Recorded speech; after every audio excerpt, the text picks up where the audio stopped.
Libre como el viento. Me llamo Aurel Bane, aunque en otro tiempo mi nombre fue más largo, más caro y bastante menos útil. Nací noble en una tierra donde los nobles aún fingían que la sangre era una virtud y no solo una deuda heredada.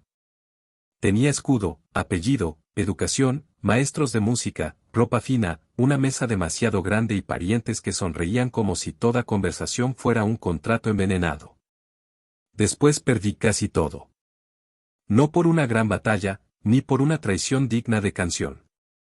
Lo perdí por política, que es una forma de guerra donde los cobardes pueden vestir seda y los muertos suelen firmar antes de caer. Mi casa eligió mal. Mi padre habló demasiado pronto. Mi hermano juró demasiado tarde. Yo, que entonces creía que una buena canción podía suavizar cualquier sala, descubrí que la música no detiene confiscaciones, exilios ni verdugos con sello oficial. Así llegué a tal. Con una vihuela envuelta en cuero, 2 mudas de ropa, un anillo familiar que vendía al tercer invierno y la clase de orgullo inútil que solo sirve para pasar hambre con la espalda recta. A tal me recibió como recibe a todos, con frío, humo, barro y una pregunta silenciosa. ¿Qué sabes hacer? Yo sabía tocar. Eso me salvó. Toqué en tabernas de Juno, donde los veteranos pedían canciones de guerra y luego lloraban mirando sus jarras. Toqué en mercados de Atalatar, mientras goblins corrían entre carros y los comerciantes gritaban como si cada cebolla fuera asunto de estado. Toqué en Gralgen, ante caballeros que escuchaban con los brazos cruzados y rostros de piedra. Toqué en Tanek, donde los granjeros bailaban como si el invierno pudiera cansarse de verlos felices. Toqué en Sigif, donde siempre me pagaban tarde, poco o con una deuda que alguien juraba que valía más que monedas. Y así sobreviví. No vivía bien, pero vivía. En Atal eso ya es un logro respetable. La conocí una noche cerca de las rutas altas entre Juno y Gralgen. Yo tocaba junto a una fogata para una caravana pequeña. Había 2 carreteros humanos, una pareja de medianos, 3 goblins cargadores, un mercenario orco, una vieja con cara de haberle ganado discusiones al hambre y un cazador que olía a pino, sangre seca y secretos. El viento era cruel. La nieve caía fina, casi elegante, como si quisiera convencernos de que congelarse podía ser algo bello. Toqué para no pensar en mis dedos. Primero una canción de mi tierra perdida. Luego una de Atal. Luego una melodía que no conocía del todo, nacida de seguir el silbido del viento entre las ruedas de los carros. Entonces alguien cantó. No desde la fogata. Desde arriba. La primera nota cayó sobre nosotros como una garra hecha de plata. Todos callaron. El orco tomó su hacha. Los medianos se juntaron como conejos bajo manta. Los goblins miraron el cielo con esa expresión que solo tienen quienes ya están calculando por dónde correr. El cazador no se movió, pero vi que su mano rozaba un cuchillo. Yo seguí tocando. No por valentía. Por estupidez, quizá. O por orgullo de músico. Cuando una voz semejante entra en tu canción, detenerse sería sacrilegio. Ella descendió poco a poco, no como un ave, no como una mujer, no como nada que yo hubiera visto. Parecía caer sin caer. La nieve giraba alrededor de su cuerpo. Sus movimientos eran ligeros, imposibles, demasiado seguros. A primera vista era hermosa de un modo casi ofensivo, como si el mundo hubiera gastado demasiada intención en ella y luego, por crueldad, hubiera añadido detalles que impedían olvidarla. Tenía ojos de ave de presa. No parecidos a los de un ave, como escriben los poetas cuando no saben mirar. Eran ojos hechos para medir distancia, carne, miedo y movimiento. Sus hombros estaban cubiertos de plumas oscuras con puntas blancas. No eran adornos. Nacían de ella. En el cuello tenía un plumaje fino, gris azulado, que se abría cuando reía. Sus piernas terminaban en garras capaces de sujetar piedra o garganta con la misma facilidad con que yo sujetaba una cuerda. Sonrió. Los goblins gimieron. Ella los miró como un gato mira una mesa llena de platos pequeños. No los mires así, dije sin dejar de tocar. La arpía inclinó la cabeza. ¿Así como? como si estuvieras eligiendo por dónde empezar. Ella rió. Su risa fue peor que su canto, porque era alegre. Francamente alegre. Sin culpa, sin vergüenza, sin esa máscara educada que usan las razas civilizadas cuando piensan cosas terribles. Los pequeños siempre creen que una mirada es una promesa, dijo. Uno de los goblins se escondió detrás del orco. Yo toqué una nota equivocada. Ella la corrigió cantando. Y así comenzó todo. Se llamaba Ilira. O al menos ese fue el nombre que me permitió usar. Las arpías, aprendí después, poseen nombres para cantar, nombres para cazar, nombres para sus hermanas, nombres para sus enemigos y nombres que jamás entregan a nadie que no pueda seguirlas por un risco durante una tormenta. Yo solo fui digno de Ilira. Durante aquella primera noche cantó conmigo hasta que la fogata se volvió brasas. Los carreteros, que al principio parecían listos para huir, terminaron llorando por una canción sobre madres que esperan hijos imposibles. El orco golpeó el suelo con el mango del hacha para marcar el ritmo. La vieja se durmió sonriendo. Los medianos dejaron de temblar, aunque nunca se separaron demasiado. Los goblins no se acercaron a menos de 4 pasos de ella, y ella, debo admitirlo, se divirtió moviendo las garras cada vez que alguno juntaba valor para mirarla. Al final, Ilira se sentó junto a mí. No sobre un tronco, como todos. Sobre una roca alta, de cuclillas, con los brazos descansando entre las rodillas y el rostro iluminado por el fuego. Tocas como alguien que perdió algo, dijo. Casi todos han perdido algo en Natal. Sí, pero tú lo acaricias antes de soltarlo. No supe responder. Ella tomó un trozo de carne asada de la punta de un cuchillo, lo olió, hizo una mueca y lo comió de todos modos. ¿Eres noble?, preguntó. Fui. ¿Eso se deja de ser? Cuando ya no queda casa, título ni dinero. Entonces no eras noble. Eras dueño de cosas. Me ofendí. Me enamoré un poco. Ambas cosas pueden ocurrir al mismo tiempo. A la mañana siguiente pensé que se habría ido. Las criaturas hermosas y peligrosas suelen pertenecer al amanecer, no a los hombres que duermen envueltos en capas prestadas. Pero Ilira estaba allí, sobre el techo de un carro, mirando la línea gris del camino como si esperara que el mundo hiciera algo entretenido. ¿Vienes?, me preguntó. ¿A dónde?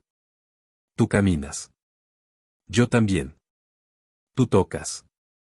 Yo canto. La gente da comida cuando escucha algo bonito. Es fácil. No tanto. Más fácil que cazar medianos. Los 2 medianos despertaron de golpe. Ilira rió. Broma. Casi siempre broma. Así empezamos a viajar juntos.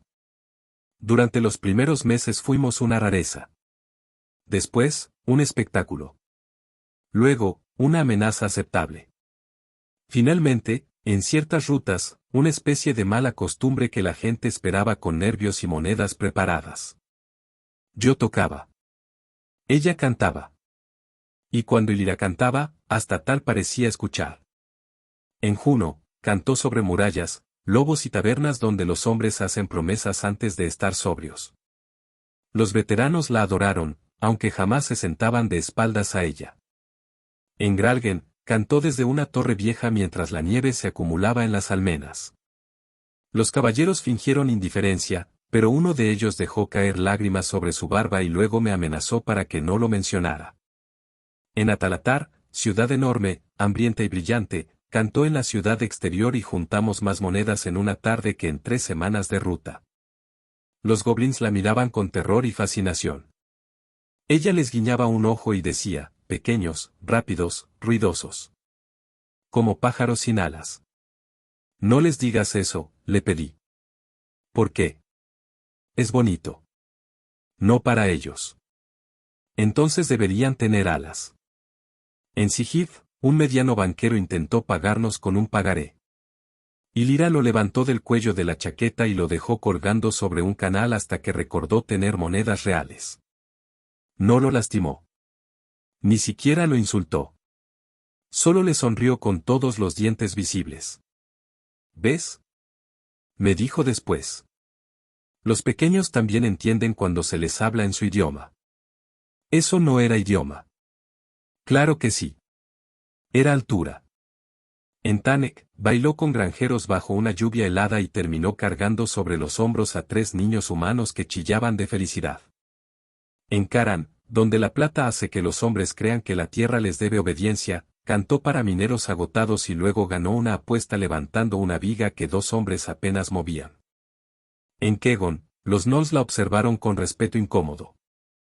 Ella les olfateó de vuelta y declaró que eran demasiado serios para tener tan buenos dientes. En Bujin, se negó a cantar cerca de cierta torre sin ventanas. Ahí hay una vieja que no respira y escucha demasiado, dijo. No le pregunté más. Aprendí eso pronto, con Ilira, algunas respuestas llegaban solo si uno no las perseguía. También aprendí cuán fuerte era. La primera vez que la vi cargar un barril de cerveza con una mano pensé que fingía. La segunda vez que la vi arrancar una estaca congelada del suelo entendí que no. Su cuerpo parecía ligero, casi frágil cuando caminaba entre gente civilizada, pero era una mentira de los ojos. Era ligera como la nieve en una rama, sí, pero bajo esa ligereza había tendones de arco, huesos flexibles y una fuerza rápida, salvaje, que aparecía de golpe y desaparecía antes de que uno pudiera admirarla bien. No entiendo cómo pesas tan poco y golpeas tan fuerte, le dije una noche. Tú pesas demasiado y cantas triste, respondió. Cada especie tiene sus trucos. Yo la idealizaba. Lo confieso porque ya soy viejo y la verdad pesa menos cuando uno no intenta levantarla con orgullo. La idealizaba cuando cantaba con la cabeza hacia atrás y la garganta abierta al viento. Cuando se reía de las tormentas. Cuando robaba pedazos de carne de mi plato y luego me los devolvía si descubría que estaban demasiado cocidos. Cuando hablaba con niños como si fueran cachorros curiosos. Cuando miraba a un kobold escondido bajo una mesa y decía, sal. No voy a comerte. Hoy ya desayuné. La idealizaba incluso cuando asustaba a las razas pequeñas, cuando los medianos se tensaban al verla sonreír demasiado cerca, cuando los goblins contaban sus dedos después de darle la mano, cuando los kobolds cambiaban de aceras y ella silbaba. Había en ella algo antiguo que Atal no había domesticado, solo invitado a sentarse junto al fuego. Eso me enamoraba y me aterraba. A veces, cuando encontrábamos otras arpías en riscos, puentes altos o ruinas abiertas al cielo, Ilira cambiaba. Su voz se hacía más rápida. Sus movimientos, más vivos.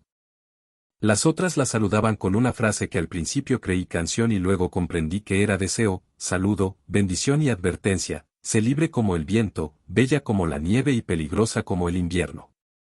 Ilira respondía igual. Sé libre como el viento, bella como la nieve y peligrosa como el invierno. Yo empecé a escribirla en los márgenes de mis cuadernos. No porque la entendiera. Porque quería merecerla. Con el tiempo, mi oficio de músico se mezcló con otro, preguntar. Siempre fui curioso, pero con Ilira esa curiosidad se volvió hambre. Quería saberlo todo. Su infancia. Sus recuerdos. Sus miedos. Sus reglas. Su pueblo. Sus hermanas. Su manera de vernos a todos, tan torpes, tan vestidos, tan convencidos de que nuestras fronteras importaban. La primera entrevista ocurrió en una posada de Becbed, frente al mar occidental. Afuera, los astilleros golpeaban madera hasta tarde y el viento olía a sal, brea y pescado. Ella estaba sentada en la ventana abierta, aunque hacía un frío cruel. Yo tenía manta sobre las piernas y tinta en los dedos. Quiero escribir sobre ti, dije. Ya escribe sobre mí. Quiero hacerlo bien. Eso es más peligroso. ¿Dónde naciste? Ilira me miró. Por primera vez aquella noche dejó de sonreír. En un lugar que no puedo decirte. ¿No quieres? No puedo. Hay lugares que se rompen cuando demasiadas bocas los nombran. ¿Era en Atal? Era alto. Eso no responde.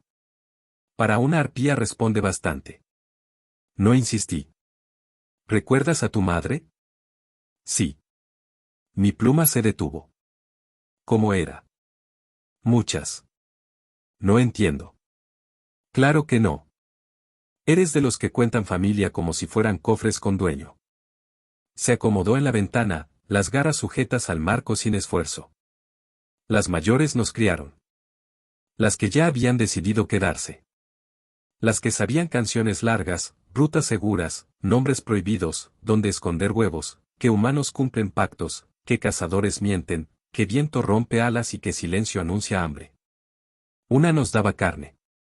Otra nos enseñaba canto. Otra nos golpeaba cuando mordíamos a una hermana. Otra nos dormía con cuentos.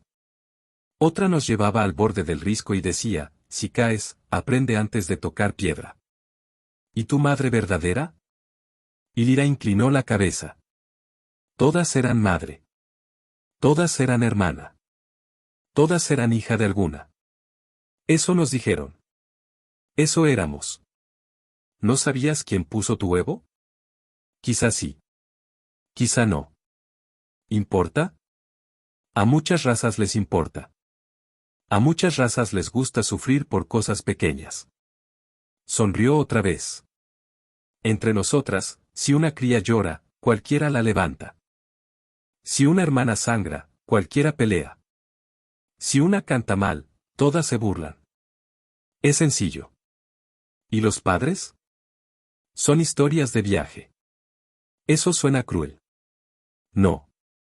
Cruel es fingir que una historia debe quedarse cuando nació para irse. Aquella frase me siguió durante años. Le pregunté cuánto vivía una arpía. Y Lira se rascó el cuello, pensativa.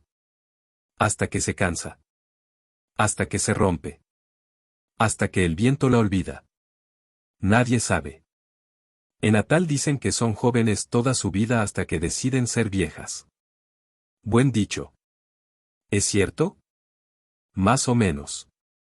¿Qué significa? Y Lira miró hacia el mar. Una arpía puede poner un huevo fértil y seguir volando. Puede empollarlo un tiempo y luego volver al risco, al canto, a la caza, al camino. Eso no la hace vieja. Eso la hace parte del ciclo. ¿Y criar? Criar es quedarse. Lo dijo con una seriedad que rara vez usaba. Quedarse cuando el viento llama. Quedarse cuando hay canto lejos. Quedarse cuando la sangre quiere cazar. Quedarse para enseñar a otras a no morir, a no morder demasiado pronto, a no confiar en voces dulces, a no abandonar a una hermana. Una arpía que decide criar se vuelve mayor. ¿En edad? En peso. Pero tú eres ligera. No ese peso, músico tonto. Se rió y me tocó la frente con un dedo. Peso aquí. Peso en la voz. Peso en los ojos. Las mayores no siempre parecen viejas. Algunas son hermosas como la primera nieve. Pero cuando cantan, hasta las jóvenes bajan la cabeza. ¿Son más poderosas? Sí. ¿Por magia? Por memoria. Luego añadió, como si repitiera una lección antigua, sé libre como el viento, bella como la nieve y peligrosa como el invierno. Pero si decides criar, sé también risco. Porque el viento pasa, la nieve cae, el invierno muerde, y el risco permanece. Esa noche no dormí. Escribí hasta que la tinta se congeló en la punta de la pluma. A partir de entonces le hice preguntas siempre que podía. En caminos. En posadas. En puentes. En ruinas. Mientras ella limpiaba sus garras. Mientras yo afinaba. Mientras comíamos mal. Mientras ganábamos bien.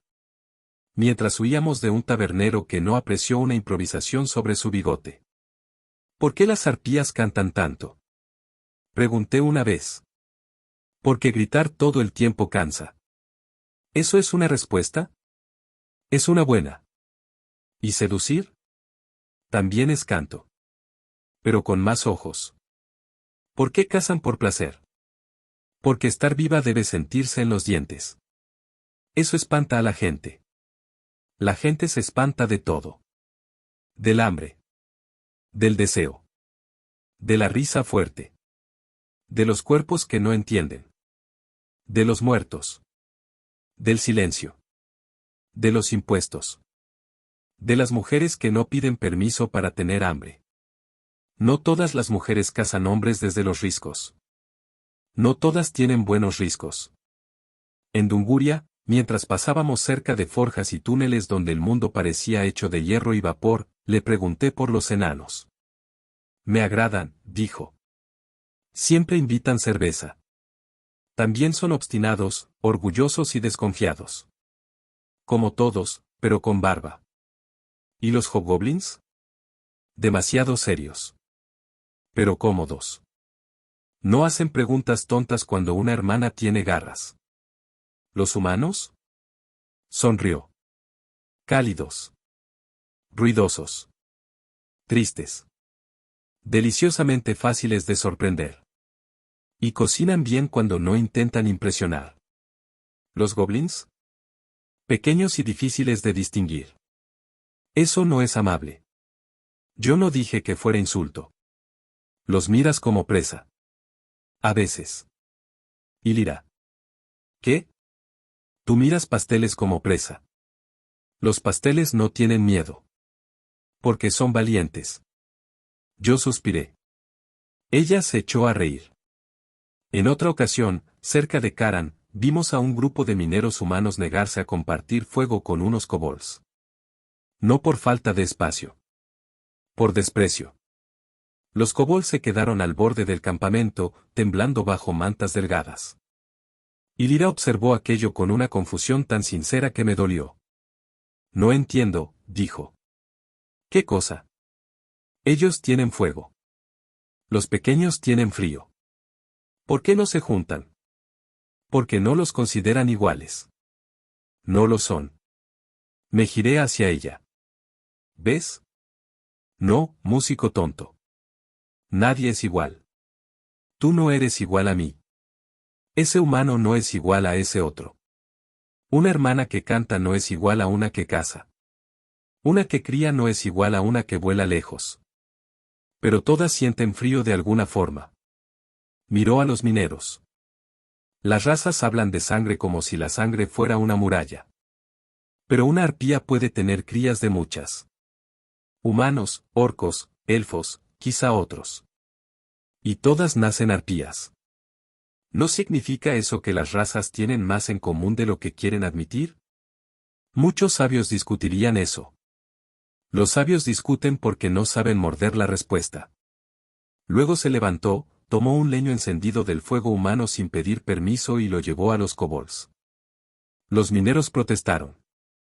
Y Lira les mostró las garras, no con amenaza directa, sino con pedagogía. Nadie protestó más. ¿Ves? Me dijo después. A veces la filosofía necesita uñas. Esa era Ilira. Libre, vivaz, ingeniosa, alegre incluso cuando el mundo parecía empeñado en demostrar que la alegría era una falta de educación. Cuando una posadera nos echó por no querer alojar monstruos, Ilira cantó desde el tejado hasta atraer tantos clientes curiosos que la posadera nos suplicó quedarnos. Cuando un noble menor quiso tocar sus plumas sin permiso, ella le robó el sombrero con las garras, lo colocó sobre una chimenea y le dijo que, si algo se admira de lejos, quizás sea porque de cerca muerde. Cuando una niña humana le preguntó si era un ángel, Ilira respondió, no. Los ángeles no se divierten suficiente. Yo, por supuesto, seguía enamorándome de cada respuesta. Años pasaron. No sabría decir cuántos con precisión. Los músicos medimos el tiempo por canciones repetidas, posadas que cambian de dueño y caminos que dejan de doler bajo los pies. Ilira no envejecía. Yo sí. Primero en las rodillas. Luego en la barba. Luego en esa forma de mirar una silla con deseo. Ella desaparecía a veces. Un día. 3. Una semana. Una vez, un mes completo. Al principio me enfurecía. Después aprendí a esperar. Ilira nunca prometía volver a una hora, solo a una canción. ¿A dónde vas? Le pregunté tras una de esas ausencias. Arriba. Eso no es lugar. Para ti no. ¿Con tus hermanas? A veces. ¿Con otras cosas? A veces. ¿Por qué no me llevas? Se acercó, me tocó la mejilla con una suavidad que sus garras volvían imposible de ignorar. Porque te amo vivo. Nunca me acostumbré a la naturalidad con que decía cosas capaces de detenerme el corazón. No nos casamos ante sacerdote, juez ni portavoz de ley. No hubo contrato. No hubo familia reunida. No hubo dote ni casa ni promesa escrita. Pero durante años compartimos camino, mesa, música, miedo, frío, ganancias, hambre, mantas, silencios, canciones y la clase de lealtad que no necesita testigos porque se prueba cada vez que una puerta se abre hacia la noche. Yo la llamé mi mujer. Ella me llamó su músico. Para mí fue suficiente. Para ella, creo que también. La última vez que la vi joven, que es decir la última vez que la vi antes de perderla, estábamos en Becbeth. El mar golpeaba los muelles. Los barcos crujían como animales viejos. Habíamos cantado en una casa de marineros y ganado bien. Ella estaba inquieta desde hacía días, mirando al norte cada vez que el viento cambiaba. Tus hermanas, dije. Quizá. ¿Peligro? Siempre. ¿Volverás? Sonrió, pero no como antes. Sé libre como el viento, bella como la nieve y peligrosa como el invierno. Eso no responde. Responde como arpía. Yo no soy arpía. Lo sé. Por eso te lo repito tanto. Al amanecer se fue. No hubo despedida dramática. No hubo última canción bajo la luna. No hubo promesa rota. Solo una ventana abierta, una pluma gris sobre mi vihuela y el olor frío de la nieve entrando desde el mar. Esperé 3 días. Luego una semana. Luego un mes. Luego un invierno. Toqué en cada puerto, risco, mercado y taberna donde alguien pudiera haberla visto. Pregunté a cazadores, brujas, mercaderes, marineros, goblins, enanos, arpías que me miraban con compasión incómoda y decían poco. Una, en un puente alto cerca de Gralgen, me tocó la frente y susurró, algunas canciones vuelven cuando dejan de ser perseguidas. La odié por eso. Porque sonaba verdadero. Con el tiempo dejé de viajar. No de golpe. Los hombres no abandonan su vida con tanta elegancia. Primero acepté tocar una temporada en Becbeth. Luego alquilé una habitación. Luego compré una casa pequeña cerca de una calle donde se oía el mar si el viento estaba de humor. Después empecé a enseñar música a hijos de comerciantes, hijas de marineros, un goblin con manos prodigiosas y cero disciplina, 2 medianas que cantaban como campanas y un muchacho humano que jamás aprendió ritmo pero sí paciencia. Me volví respetable. Terrible destino. La gente empezó a llamarme Maestro Vane. Los jóvenes me preguntaban por mis viajes. Yo les contaba versiones limpias. Dejaba fuera el hambre, los cadáveres, las deudas, los cuchillos bajo la mesa, las noches en que dormí con una mano sobre la daga, y también dejaba fuera a Elira cuando no podía mencionarla sin que la voz me fallara. Pero la escribí. Durante décadas la escribí en márgenes, cuadernos, hojas sueltas, canciones incompletas y recuerdos que escondía como si fueran contrabando. La escribí bella, salvaje, imposible. La escribí mejor de lo que fue, quizá. Peor, quizá. No lo sé. Amar a alguien es también convertirse en mal historiador. Ahora soy viejo. Mis manos tiemblan cuando hace frío, y en Natal siempre hace frío. Mi barba es blanca. Mis alumnos cargan mi vihuela cuando camino demasiado. Mis rodillas predicen tormentas con más exactitud que algunos marineros. Empecé este texto porque una noche recordé a mi mujer. No como recuerdo a los muertos, con peso. Sino como se recuerda una canción que alguien tararea en otra habitación. Salí frente a mi casa en Becbeth. Nevaba despacio. El mar estaba oscuro. Las ventanas vecinas brillaban con fuego bajo. Nadie me pidió música. Nadie me pagó. Nadie esperaba nada de mí. Toqué. Al principio mis dedos fueron torpes. Luego encontraron el camino. Era la melodía de aquella primera noche entre Juno y Gralgen, cuando el viento entró en mi canción y una voz descendió desde arriba para corregir una nota equivocada. Toqué para el frío. Para el mar. Para los años. Para la casa vacía. Para la mujer que quizá había sido sueño, tormenta, esposa, depredadora, musa, hermana de riscos, hija de nadie, madre de canciones y la única criatura que logró hacerme sentir noble después de perder mi nobleza. Entonces alguien cantó. No desde la calle. Desde el tejado. La nota cayó sobre mí como una garra hecha de plata.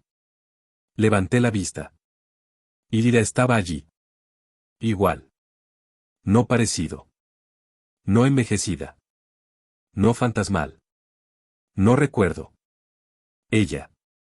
Con los ojos de ave de presa, el plumaje gris azulado, la sonrisa inquietante, las garras sujetas a las tejas y la nieve acumulándose en sus hombros como si el invierno supiera dónde posar. Yo era viejo. Ella no. Durante un momento sentí vergüenza de mis manos, de mi barba, de mi espalda encorvada, de todos los años que habían pasado sobre mí sin atreverse a tocarla a ella. Ilira inclinó la cabeza. Suenas como te recuerdo, dijo. Yo reí. O lloré. A esta edad ambas cosas se parecen. Tú también llegas tarde como te recuerdo. Ella bajó del tejado con esa ligereza imposible. Se detuvo frente a mí. Me miró largo rato, sin lástima. Eso agradecí. Ilira jamás fue cruel con la vejez, porque no la confundía con derrota. Estás distinto, músico. Tú no. Sí. Pero por dentro. Eso dicen los viejos para consolarse. Eso dicen las arpías para confundir a los viejos. Sonreí. Ella también. Luego, muy bajo, como si saludara no solo a mí sino a todos los años perdidos, dijo, sé libre como el viento, bella como la nieve y peligrosa como el invierno. Me apoyé en mi vihuela. Soy viejo para ser bello. Mentira. Eres bello como madera gastada por muchas manos. Soy viejo para ser peligroso. Mentira. Los viejos saben dónde duele. ¿Y libre? Ilira miró mi casa, mis ventanas, mis libros, mis mantas, mi vida ordenada, mi respetabilidad terrible. Eso vine a preguntar. Al día siguiente vendí la mitad de mis muebles. La otra mitad la regalé a mis alumnos. El goblin de manos prodigiosas heredó mi atril.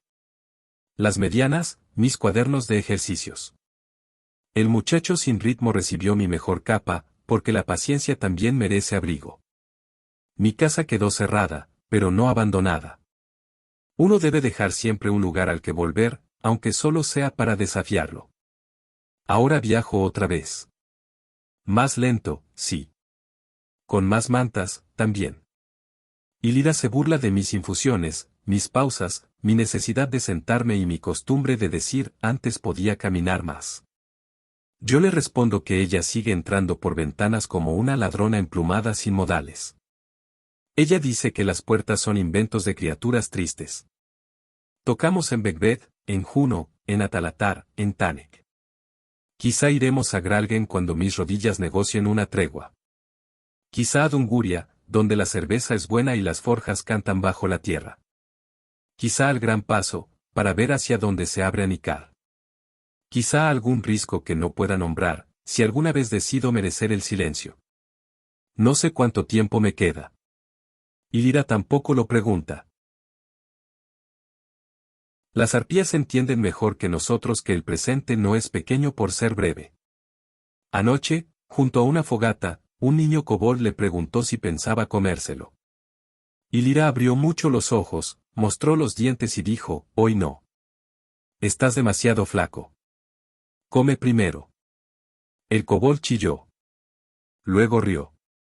Yo toqué una canción alegre. Y mientras ella cantaba, comprendí que hay criaturas que no llegan para quedarse, sino para enseñarnos que quedarse no siempre es vivir. Que hay amores que no envejecen porque se marchan antes de convertirse en costumbre. Que algunas canciones necesitan décadas de silencio para regresar afinadas. Escribo esto para que, cuando mi voz falle y mis dedos ya no recuerden las cuerdas, alguien sepa que existió Ilira. Que cantaba como nieve cayendo sobre cuchillos.